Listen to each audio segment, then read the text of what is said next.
Hyperdrive Hockey is brought to you by the Game Over Network. Make sure to follow us on YouTube at Game Over Network and catch Hyperdrive Hockey in audio format on Apple Podcasts, Spotify, or any other good streaming platform.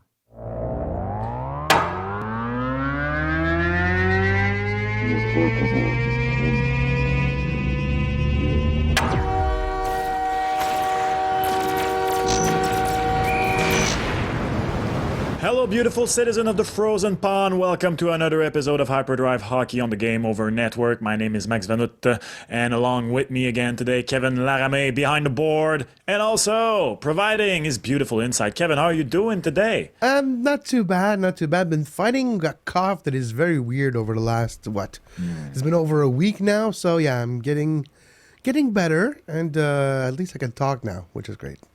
The viruses are strong this year. The force is strong within them. I don't know, I'm saying this. I'm no doctor. Maybe I'm completely wrong, but I feel like everybody around me's been sick and been struck hard by the sickness. Yeah, no, I've been, I don't know what's in, of course, it's my son's daycare. That's where all the viruses come from. He brings them home. Of course. He's fine, and we're, dying. So, yeah, that's how it happens. And you know what you do when you're down with the sickness? Yeah, I might have just lost everybody here. And another one shows up usually. We're 2 days healthy, and then, another flu showed up. But, yeah. Please, somebody in the comment, let me know that you caught that Disturb reference. Don't let your boy swim here in the ocean. We have a big show for you today. Trade Frenzy really is underway. 2 Friday night in a row where we hit with big trades and some other smaller trades. We got to talk about those Canucks, man. We got to talk about those Canucks. We will do in the coming minutes. We will talk about a lot of subject around the National Hockey League. We will do the monthly goalie ranking. A stud is back in it today. I finally decided to bring back a stud that I thought I kept out of the top 5 last month, and now, you know what, even if not all his stats are back to the top of the league, I mean, this guy has been carrying his team and keeping his team's hope alive. Try and figure out who it is. I will tell you a bit later on in the show. But before we go to the story today, again, let me thank Xingshu Bijou. Inshu Bijou, my apologies for the sponsorship of this podcast. Inshu is more than just a company. They have built a community through their advocacy and welcoming attitude that has made them an institute in Montreal. It is located in historic Château Saint-Ambroise. So drop by 4000 Rue Saint-Ambroise, Suite 278, and say hi to Astrid and the Wicked team, or head to Inshu Bijou and enhance your style. InshuBijou.com, of course. That is INCHOOBIJOUX. And you will get some delightfully witchy gut and glam jewelry to enhance your style. Now, the story today. Well, yeah, the trade frenzy is on the way. And we had talked about it a bit earlier on in this podcast, saying that the four-nation face-off for some GM was seen as a pre-trade deadline trade deadline. A lot of teams wanted to be fixed by that time, and you have seen some major trade, of course, Rantanen versus Nechas last week. Then JT Miller, finally, the saga is done in Vancouver, and it appears like it fully is done.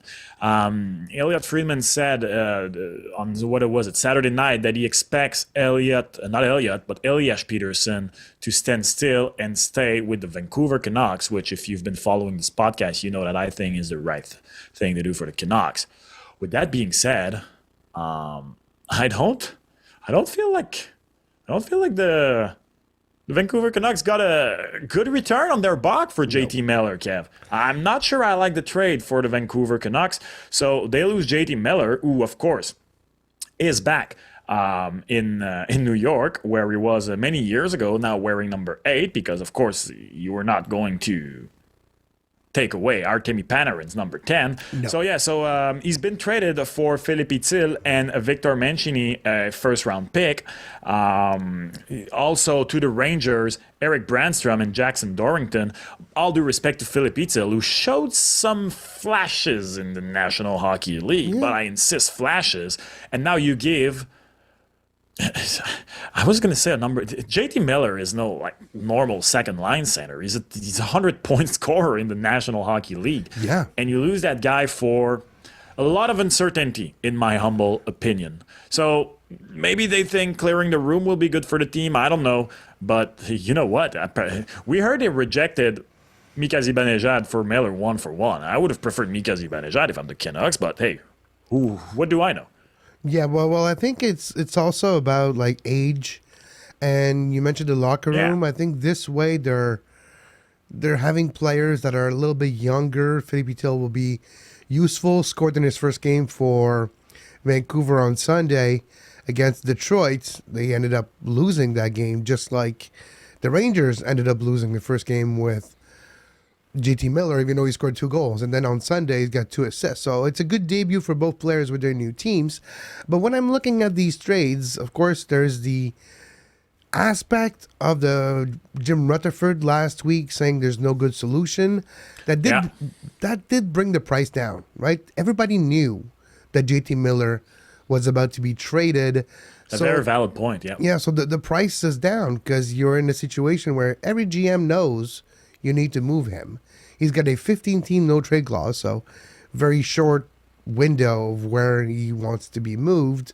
And of course, New York was maybe the only destination possible for JT Miller, where that's where he's been drafted, that's where he played in his career before being traded to Vancouver in 2018. So you have a lot of one destination, one possible outcome, and that does mean that the price, well, you won't get the true market value. You'll get whatever you could, and that's what happened. You know, I'm looking at the Canucks lineup now, and the thing is, what was once a very, not only deep forward group, but also a very talented forward group led by Miller and Peterson. I look at right now, and I'm not sure about the depth of it anymore. And they have like good secondary player. I love Kiefer Sherwood. I think Dakota Joshua is a very interesting player, but suddenly I feel like it's kind of thin behind Elias Peterson. We'll see what the Canucks do with this. There are rumors surrounding Brock Besser.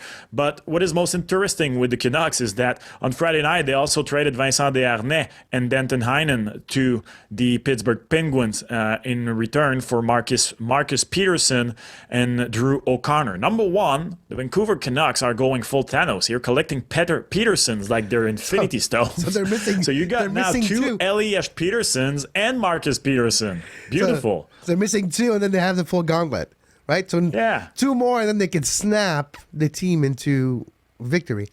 But amazing. Let's be honest, the Desharnais situation hadn't panned out this year in Vancouver. No, fortunately for him. He was not playing well. I think he had 4 points this year before being traded in 37 games and was becoming more and more an healthy scratch.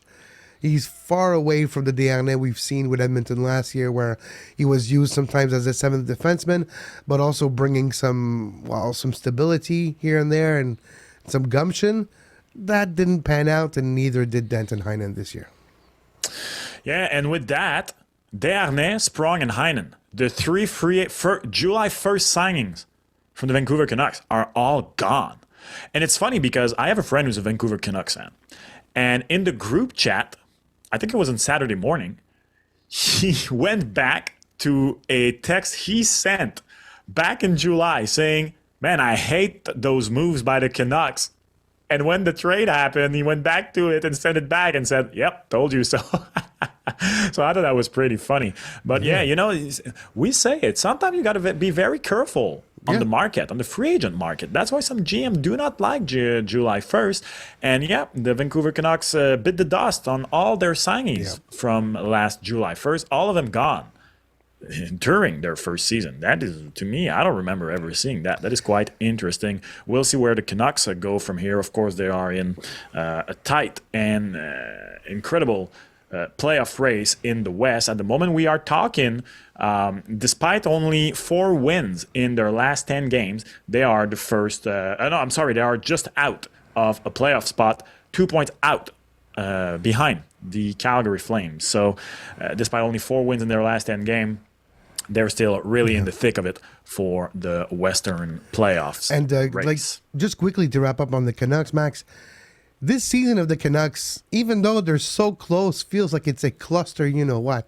They've been struggling out of the gates. They've been like, if this was another year, they would have maybe changed the coach, but they just did that last year. They just brought Rick Tocchet recently. And it's a team that is not playing up to the standard. The one player we're not talking about, too, that had a good beginning of the season was Jake DeBrusk. Jake DeBrusk has been missing in action lately. He's been not necessarily scoring to the same level at the beginning of the season. And, of course, you had the Demko injury. They got Lankinen, but then Silov's carriage turned back into a pumpkin. He struggled this year when he was called to play. And despite all of that and all the drama with Peterson and with JT Miller, they're only 2 points behind a playoff spot. So that's kind of interesting here. And, I'm one of those person who is not a fan of the loser point. And the Canucks benefit from the loser point more than anybody in the league this year. And it's okay, it's there, it exists, but they have 11 overtime losses this year, so they only have 23 wins. You look at the Flames, who are 2 points ahead, they have 3 more wins. You look at the Colorado Avalanche, they have 8 more wins. They really they play tight games. They go to overtime. They defend themselves very well, but they're unable to get that W, and this is what has them in that position right now.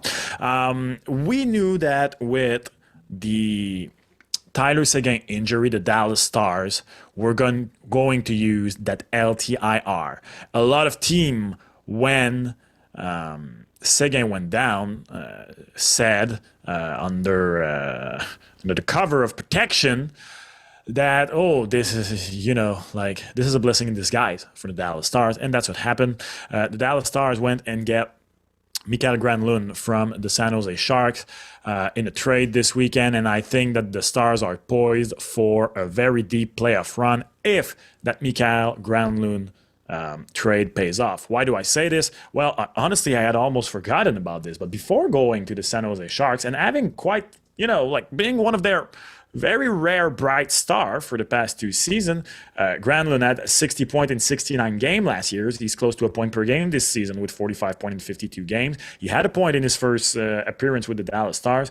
But in between his stint with the Nashville Predators and the San Jose Sharks, in 22-23, he was acquired by the Pittsburgh Penguins. He played 21 games for the Pittsburgh Penguins. And when we saw this, we thought, what a good acquisition that could help to propel the Pittsburgh Penguins to the Stanley Cup playoffs, and it was a flop. He had only 5 points in 21 games with the Pittsburgh Penguins. So I'm curious to see. Of course, Granlund on a very bad San Jose Sharks team, was one of their best forward. He was one of the most talented veteran forward for the past 2 seasons. Is it what got him to be so good? I don't know. He had some good year, particularly early in his career in Minnesota. He had some decent outings too with the Nashville Predators, particularly in 21-22 when he had 64 points. So what will it look like for Granlund in Dallas? Will it be Pittsburgh Granlund or San Jose Sharks Granlund coming in? But if he can keep the pace, or even, maybe just a bit more in the secondary role, because of course the Dallas Stars have depth and talent at forward. This is an acquisition I really like for the Dallas Stars. As I've said, they are poised for another deep run, and I like that trade for the team. I have to agree, because when you look at what they need was maybe that depth up front in case of an injury or another one, and of course to replace Tyler Seguin. No problem in net. They have maybe the hottest goalie right now in the league, who's 8-1-0 in his last 9 starts, 10-2-0 in his last 12 for Ottinger. They kind of are keeping pace with the Jets in their division, 69 points. Of course, Jets are 8 points away, President Trophy favorite at this point. But for Dallas, they are going to make the playoffs. They have a 10-point gap already with the wild card cutoff. So they're good. And it's about even preparing the playoffs right now. Resting when you can. Making sure you're not overexposing some players, making them play too much. And I think that is why they made that trade. Let's not forget Cody Ceci in this, who might actually give some relief defensively when needed. And the Calgary Flames joined in the frenzy with a mid-game trade, or like Yep. They pulled the Mike Camilleri again, Yeah, but this time exactly. it was Jacob. Like, okay, Jacob, come over here. Yeah, you're not going back out there. You're Straight out of a TV show. So yeah, Jacob Pelletier and Andrei Kuzmenko were traded to the Philadelphia Flyers by the Calgary Flames. So for Calgary, it's an interesting trade. Joel Farabee and Morgan Frost. Joel Farabee had 50 points last year. Morgan Frost is an interesting forward who can bring depth scoring. So I guess two forward who can bring depth scoring for the Calgary Flame. Andrei Kuzmenko hasn't been rolling this year. Jacob Pelletier, unfortunately, hasn't been able to develop the way they wanted. So my first reaction was like, why are these two teams making that trade? I'm not even sure. But scratching the surface and looking at it, I actually like that trade for the Calgary Flames. So they're in a weird place. You know, the Huberdeau, Kadri, and of course Mackenzie Weegar trio hasn't fully panned out, but they're in the thick of it right now. They are in the playoff. If the playoff started today, the Calgary Flames would be in. But this year, despite Jonathan Huberdeau having, I don't think you can call that a bounce back season properly, but you know, having a decent season, Nazem Kadri and Mackenzie Weegar doing their thing. Let's be real. Goaltending and defense has been the bread and butter of the Calgary Flames this year, and with a bit more firepower on offense, they could really cement their place in the playoff, maybe even challenge for that first wild card spot. Now, let's be real. I just used the term firepower on offense. You do not think Joel Farabee and Morgan Frost when you think firepower on offense. That's true. But like I said, they can bring secondary scoring. They can help, maybe propel offensively a little bit more. And I do kind of like that trade for the team. I kind of like Farabee and Morgan Frost. I think it's a fit in Calgary. For Philadelphia, I don't know, and I think Philadelphia's rebuild is weird, to be really honest with you. Like, I'm looking at Kuzmenko and I'm going, are they looking for some sort of Russian mentor for Matvei Mishkov? Is that really a guy you want as a mentor? I don't know. Call me skeptical. You're onto something, because Kuzmenko was playing with Michkov in the KHL, and Kuzmenko was able to keep Michkov in line. So I think that's what it is. It's the mentor for Michkov to make him discover the ins and outs of the NHL in a different way. And of course, we've talked about it all year. Sometimes Michkov and Tortorella have seen eye to eye. Sometimes they've just been butted heads. But so they did recently on the bench, by the way. Yeah, literally. Almost like, Michkov was like almost yelling back, which is kind of what you need to do with Tortorella. But to me, that's what it is. But for Calgary, I think what Farabee and Frost, first of all, Morgan Frost, perfect name to play in Calgary because it is cold. So that's pretty good. But I do believe it will give more pieces to be able to play with the lines when it's not working properly. Find a teammate that could help Huberdeau in some way. Huberdeau has found his calling this year. And statistically speaking, he's 11th right now with goals scored from high danger areas, which is right in front of the net in what we called the slot back in the day. He has 14 goals last time I checked a couple of days ago from that area, 10th. And he's got over 38 shots now from that area, which is in the 87th percentile in the league. Yeah. So that's what his bread and butter is this year. That is so weird, by the way. Yeah. Jonathan Huberdeau was prime Jonathan Huberdeau, like his past few years with the Panthers, and even all his career. Jonathan Huberdeau was an elite, was a playmaking winger, and near the end of his Florida tenure, an elite playmaking winger. And the past few years in Calgary, yes, his passes dropped, but if he could have just gone to the 2025 goal mark, it would not have been as dramatic as it has been. But this year, more goals than assists. I did not see that coming, Kev. No, and it's because he's literally parking himself in front of the net, finding second shots or deflecting pucks, finding opportunities, getting the right passing. And I think that's what he's been asked to do. it's becoming clear you don't become a top 10 in the league if it's not supposed to be your role. If you're top 10 in the league in something, because that's what you're asked to do and you're just doing it well. And I think that's why it took so long for Huberdeau to adjust to Calgary, because he's like, you remember how good you were? Don't do that again. We're going to ask you to do something totally different, and then just go park yourself in front of the net and let the other people around you feed you. And I think whoever ends up playing with him, if it does change, will maybe continue that trend and maybe will help Calgary. But I think it has to be included in the time where, of course, Kadri's playing with Huberdeau very often, but the third one changes a whole lot, and maybe Frost or Farabee will end up being helpful there at some point. But it's two more pieces on the chessboard to help Calgary and two more proven pieces. Of course, Jacob Pelletier was playing better recently. He's been playing, actually, which is better. But I do feel bad for him because I don't know if you've seen, but when he was told, his reaction was very emotional. It was the first time he's getting traded. He's still a young kid who's trying to find his footing in the league. You're like, okay, you thought it was hard here as a young player? Go to Philly and say hi to John Tortorella and see how that goes. Yeah, so a weird season for Jacob Pelletier, who has proven what he can do in the AHL.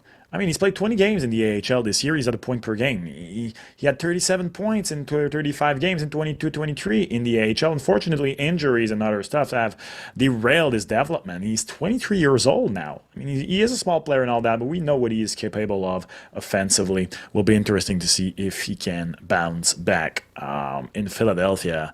Who knows? Maybe he's a John Tortorella type of player, and we're just about to find out. So let us know in the comment what you think the next big trade to happen will be. Maybe it will be in the NBA. Who the hell knows at this point? The NHL went, hey, here is our biggest in-season trade in almost 20 years, and the NBA one up that. Of course, I'm talking about the Luka Doncic for Anthony Davis trade. I actually thought, you know those memes pages? I thought that was a fake trade when I saw it when I woke up. Yeah, well, everybody did. Even like, we're not going to talk about the NBA too long and get everybody mad, but Sham Sharamia he tweeted it and he was like, "No, guys, I'm serious. I haven't been hacked.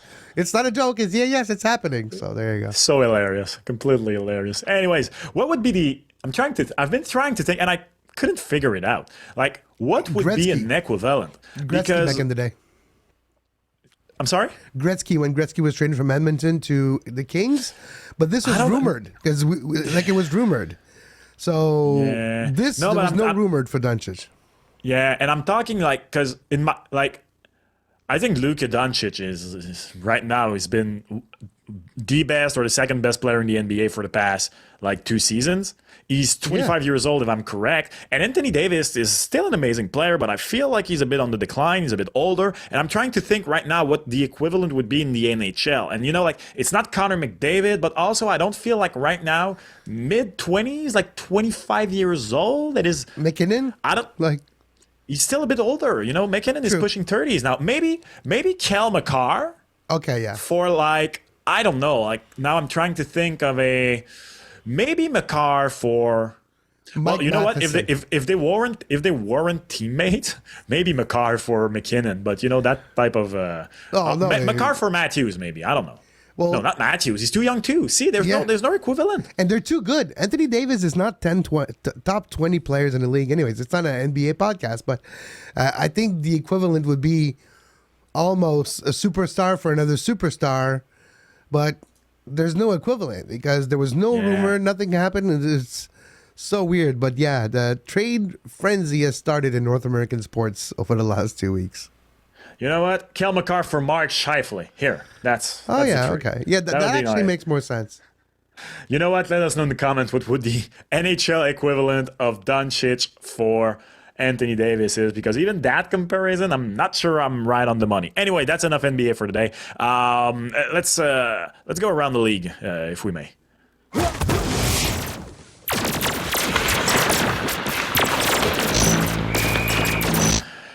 And oh no, we suck again. It's probably what Habs fans are saying right now with the Montreal Canadiens losing 4 in a row after a tremendous almost 2 months. This is what is crazy about the Montreal Canadiens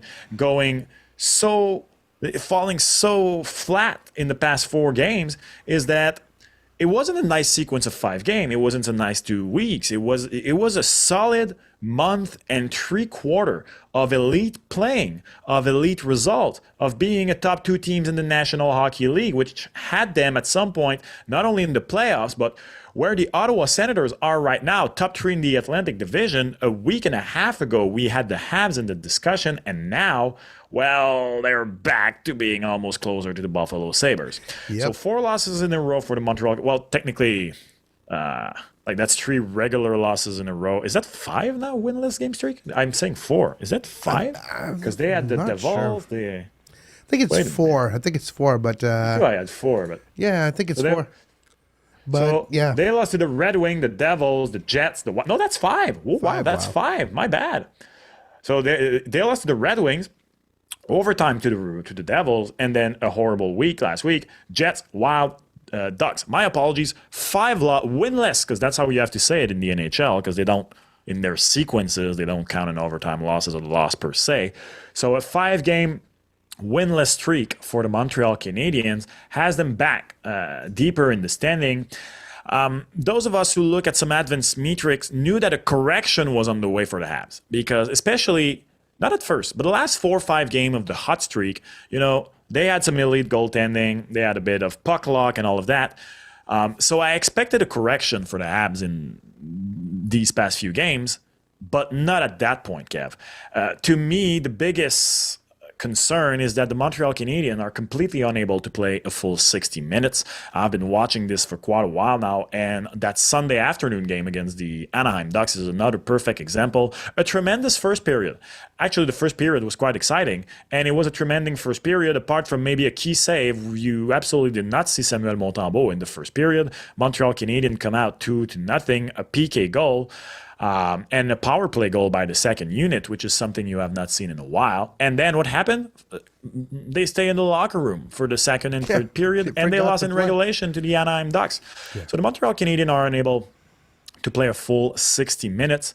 And now, all that talk about some people, for me, went too far when they said maybe Montreal could buy at the trade deadline, but the simple idea of not selling players like David Savard, not selling players like Yoel Armia, even Jake Evans, depending on whether or not they will re-sign him, trading that guy. Suddenly, if they're not really that close to a playoff spot, at the moment that we speak, they are back 6 points out of a playoff spot.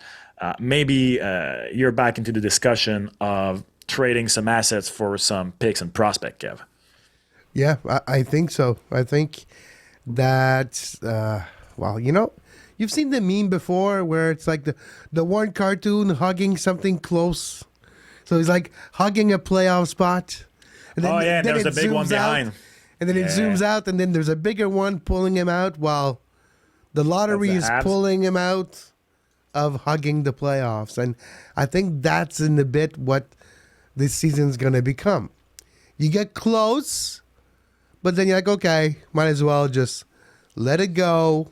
Let go the hopes of making the playoffs and maybe get some assets for the rebuild. Because next year, there's always next year. Next year we'll be hopeful because next year we'll have Ivan Demidov. Next year we might have more experienced players. Next year, Montembeault will be a year older and wiser. Next year you won't have deadwood like Savard and maybe Matheson. Oh, wow. So next year is maybe always a bit better. Yeah. So and the Habs have cap space this summer, especially with the announcement this weekend, what was it, late last week, of the cap possibly going up to 100 million and going up like basically 20 million in the next 3 years. This could be huge for the Montreal Canadiens, who have, if this finally happens, because it is tentative, it could happen, but it's not confirmed yet, great contracts in those situations. I mean, having Nick Suzuki, Cole Caulfield for $7 million. If Slavkovsky becomes a 60 points plus per year player, that's going to be a great contract. They're going to have money to spend, and this could be interesting. But this year, it was just a bit too early. What we saw is that they still lack depth because the injury to a fourth-line rookie was playing tremendously well. He was on pace for 20 goals. Emil Heinemann is not supposed to derail your season as much as it has. The injury to Caden Goalei, even though if he is either your first or second best defenseman, depending on how you look at it, but probably, honestly, there's Lane Hudson. But he's the best defensive one. The best defensive defenseman, for sure. Yeah, so let's say the second most important defenseman. Like losing him, that should hurt. That should hurt. But not to the point that it has and completely derail a team with playoff aspiration, in my humble opinion. Is Jonathan Quick the greatest U.S. goaltender of all time? The greatest American goaltender of all time? He made 34 saves to become the first American goalie to reach 400 wins. And that is a tremendous career for Jonathan Quick, who, in the twilight of his career, has become a very reliable and amazing backup to Igor Shesterkin in New York. It really is an interesting ending to a career. Right now, he is only the third active goalie to reach the milestone. Marc-André Fleury and Sergei Bobrovsky are the two others. I have absolutely no idea how much longer Jonathan Quick plans to play.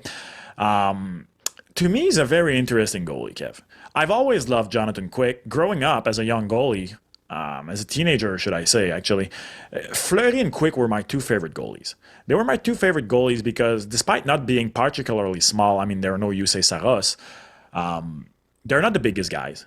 They're old school in the way that they are athletic, super flexible. They battle for a puck. They're very active, which are things these days that you don't teach goalies. You want monolith block goalies, super technical, always well positioned, playing the odds, which, it's the children of the Carey Price style of play, Andrew Vasilevsky and all that, which is fine.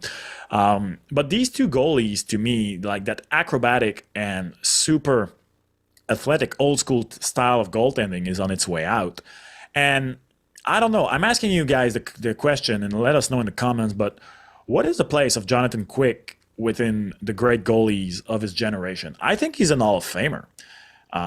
The thing with Jonathan Quick is he's never won an individual regular season award. He's been nominated, I think, only once to the Vezina, actually, which was one of the year the LA Kings won the Stanley Cup, if I stand correct. So that was either 20... he's been nominated twice, actually. So yeah, he was nominated in 2012, the year in which he won the Conn Smythe, and he was nominated again in 2016. So he finished second in 2012, third in 2016. So no Vezina for Quick, but a Conn Smythe. Two-time Stanley Cup champion as a starter, MVP one year. So I do think he is an Hall of Famer. I do think it is an amazing career. I have him in the second bunch of goalies of his generation. So to me, there is a clear top three. It's Lundqvist, Luongo, and Carey Price. And alongside Fleury, Bobrovsky, Tuukka Rask, I think then this is where Jonathan Quick is. Although I might have to start putting Bobrovsky in the first place, the first group, with two Vezina and the Stanley Cup. Also with the longevity of Bobrovsky. Because remember, sometimes Bobrovsky was actually like not having great seasons. Yeah. But over the longevity... His first few years in Florida were tough. Yeah. But the longevity makes the wins more impressive and all that, right? Yeah. Like, that's why nobody will beat Brodeur for wins, because, first of all, nobody plays 80 games a year, but also that longevity. I think Jonathan Quick is, for me, an All-Famer for sure, because the amount of wins will qualify him for that, because of the amount of just the accolades, right? You get 2 Stanley Cups, 400 wins, you're a Hall of Famer. That's not an issue here. Is he like first ballot Hall of Famer? Maybe not. I don't think he's first ballot. Exactly. I don't think he is either. But I think he is a very worthy vote to go into the Hall of Fame. But yeah, he's one of the best goalie of the last 20 years in the league. He is recognizable. He has good reputation. You never hear anything bad from Jonathan Quick's part. So I think that is all worth it. Columbus Blue Jackets legend Jonathan Quick, now 400 wins in his career. A very, very beautiful career so far for Jonathan Quick. All right, well, speaking of goalies, just before we let you go today, let's go to the monthly goalie power ranking.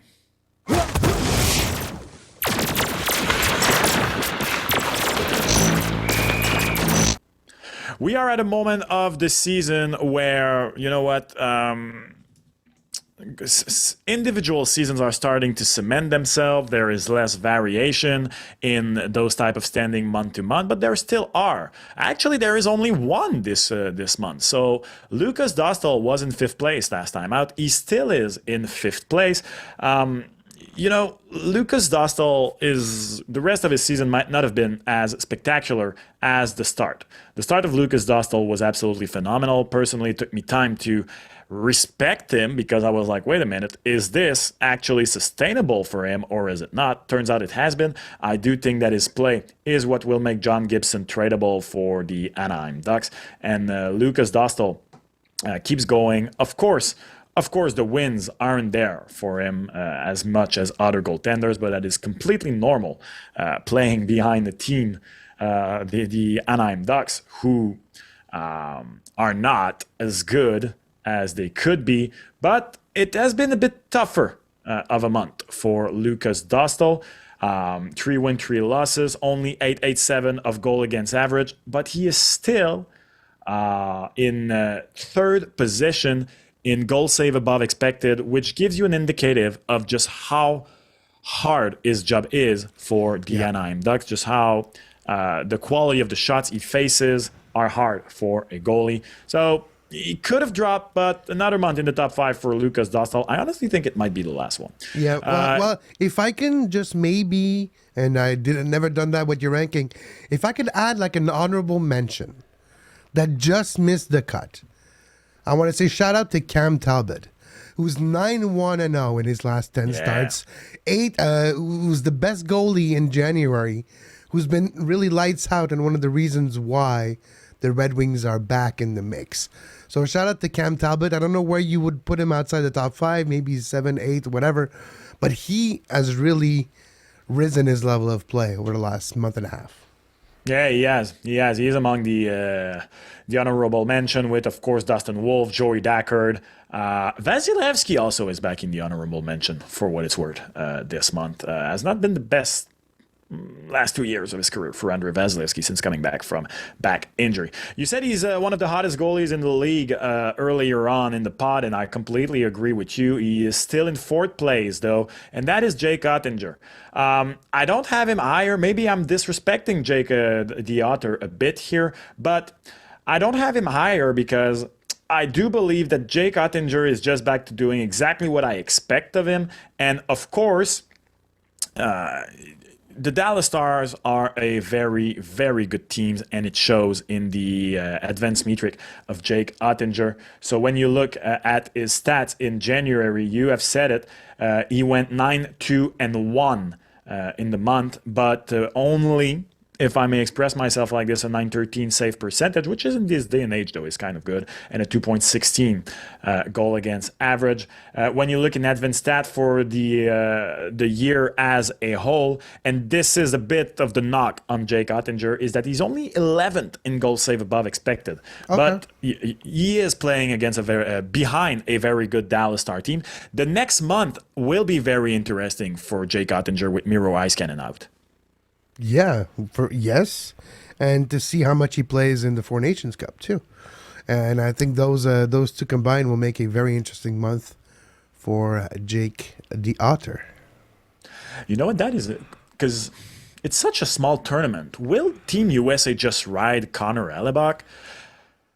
And you know what? If I don't expect teams to, unless disaster strikes, I don't expect team to use a 3rd goalie. I would say Jake Oettinger definitely is the 2nd goalie. Yeah, but I think with how this year has gone, I think he's the 2nd goalie. So there's 3 games in the round robin, right? So I think goalie number 1 gets the 1st and 3rd, and goalie number 2 gets the 2nd one. So if you USA, I think that's interesting. I think that would work because you want, or maybe you do game 1 and 2, your number 1, game 3, depending of how much win you need, you play the backup, which is number 2, and then you come back for the final with number 1. Who knows? But when you're looking at Jeremy Swayman, you're not playing, buddy. That's like that. He's not playing. Yeah. He's having, first of all, a terrible season. And the other 2 are way above. And I think they're ramping up too. Ottinger's, like, you remember his comments a couple of weeks ago where he's like, right now, Hellebuck is on top of that pyramid. but I'm coming for him. I'm coming for you, and I want that spot.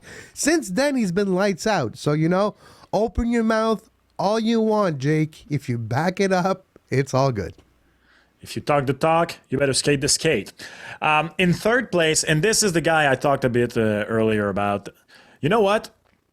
I kind of forced myself to drop Igor Shesterkin in the rankings in the past few months because of the Rangers play, and because when you look at Igor Shesterkin, traditional stats, it's not that mesmerizing, even in the very good month of January of the Rangers. So he went 6-3-1, which is really good, but a 909 save percentage, a 2.35 goal against average. But Igor Shesterkin is still fourth in the league for goal save above expected. I think we underestimated just how much of a wreck the Rangers were in that terrible stretch. And I do think that goaltending, because we just talked about Jonathan Quick earlier on in this podcast, I do think that goaltending has been the salvation of the Rangers, and that even if traditionally, in traditional stat, it doesn't show that much, I do still think that Igor Shesterkin is the rock of the New York Rangers, and that he deserves recognition for what he did in January, bringing the Rangers back from the dead to be in the conversation for the playoffs once again. Now they're still a bit on the outside looking in. The good stretch to start January has calmed down a bit. They're 5-3-2 in their last 10 games. But I've said it before and I say it again. To me, this team has too much talent and it's starting in front of the net to miss the playoffs. And I think that Igor Shesterkin too could climb up in the next 2 months if he managed to bring the team in the playoffs. And contrary to Oettinger, we know he will not play in the Four Nations season. Exactly. So he will rest. Yeah, one thing also that needs to be said for Shesterkin is, he's getting a whole lot of shots in high danger area. It's crazy. That's why his GSAX is so high. Exactly. Top in the league, just with Sam Montembeault. As of right now, 299 shots literally in front of him this year. And saves, so he's top on that. But then if you look at the saves he did, he's also there for the saves. He got 243 saves on those high danger shots. Second in the league, just behind Montembeault. So not only so that explains more the work he had to do this year just to keep them there than the other metrics. And I do believe that Shesterkin, when even though you're struggling, your wins are not necessarily there, so your record's not great, your efficiency is not necessarily great with the saving percentage. When you break down those shots that you receive and where those saves come from, and they're from the high danger area in today's day and age with the advanced metrics, we can see it. It means a whole lot more, I think. This is one of my battle to explain to people that an 899 save percentage in this day and age, for many reasons, may not be that bad. And it applies also when it's not an 899 save percentage, but a goalie who's, regular stats, you look at it, hey, it's not that awesome. But when you dig a bit, you can see the work that has been done. For the next two guys, you don't have to dig into anything to see how good the work is done. They are number 1 and 2 in practically every stat, traditional and advanced. And you know what? I talked about it last month. To me, it's crazy just how Connor Hellebuck is number 1 in every stat, which is something Carey Price didn't even do in his Hart Trophy season in 2014-2015, which to me is the best goalie season I've been able to witness in my young life. But Logan Thompson, now with an even more tremendous month of January, in which he hasn't lost in regulation. In 9 starts, he went 8-0-2. A 935 save percentage only in January, giving up less than 2 goals per game, a 1.84, 2 shutout. It was his only, the bad mark on his report card is he had not a single shutout before that this year. I'm not going to say shutouts are overrated. They're really cool to have, but will you take a goalie who has 10 shutouts but give 5 goals every other game, or a goalie who gives exactly 1 goal every game? I think you know the answer. So, yeah, Logan Thompson is now number 2 in not every category, but almost. He is number 2 in goal against average. He is number 2 in save percentage. He is number 2 in goal save above expected with 26.53. Of course, the one dent that is still there for Logan Thompson is the split workload with Charlie Lindgren.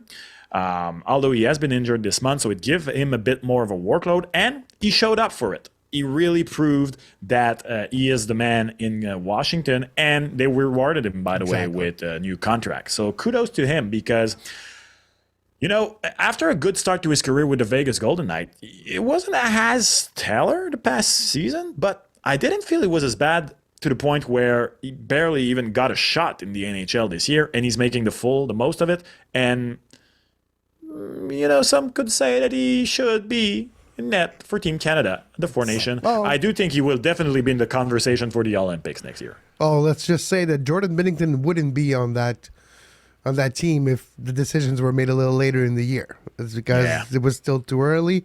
You mentioned a new contract, 6 years, $585 million per year for Logan Thompson. That's a cap hit, and $35.1 million total for his new contract. And I do believe with that contract, the games will be. It won't be as split, and we'll see more games by Logan Thompson than Charlie Lindgren, and I think that's where it's going to go. The most of the more important games and everything else will go to Thompson because he's the one they're banking on for the next few years. And, I'm starting to... actually, I've known for a while. I don't think Connor Hellebuck is going to go down a spot for the whole year in this ranking. Of course, as the reigning Vezina Trophy winner, was number one to start the year, and then he just never looked back. He went full Lewis Hamilton in his great years with Mercedes-Benz. First in the league for win, first in the league for goal against average, first in the league for save percentage, first in the league for shutouts, first in the league for goal save above expected. We could see Connor Hellebuck break the record for most wins in a single season this year. It's absolutely amazing. Yep. To me, I maintain what I said last month. I still think at this point in time that Connor Hellebuck not only is the Vezina front runner by 1,000 miles, I do think at this moment in time he is, for me, a Hart Trophy nominee. I agree. Because as much as we they're really good, the defense is good in front of him. Well, not that much. He's the league leader for shot against in the entire league. He received more shots than Shesterkin, Montembeault, Swayman, Jussi Saros. And if you look at the top 5 of the shot against in the NHL, they're all goalies that we've talked about struggles this year, except him. And he's the one who receives the most, and he's still performing.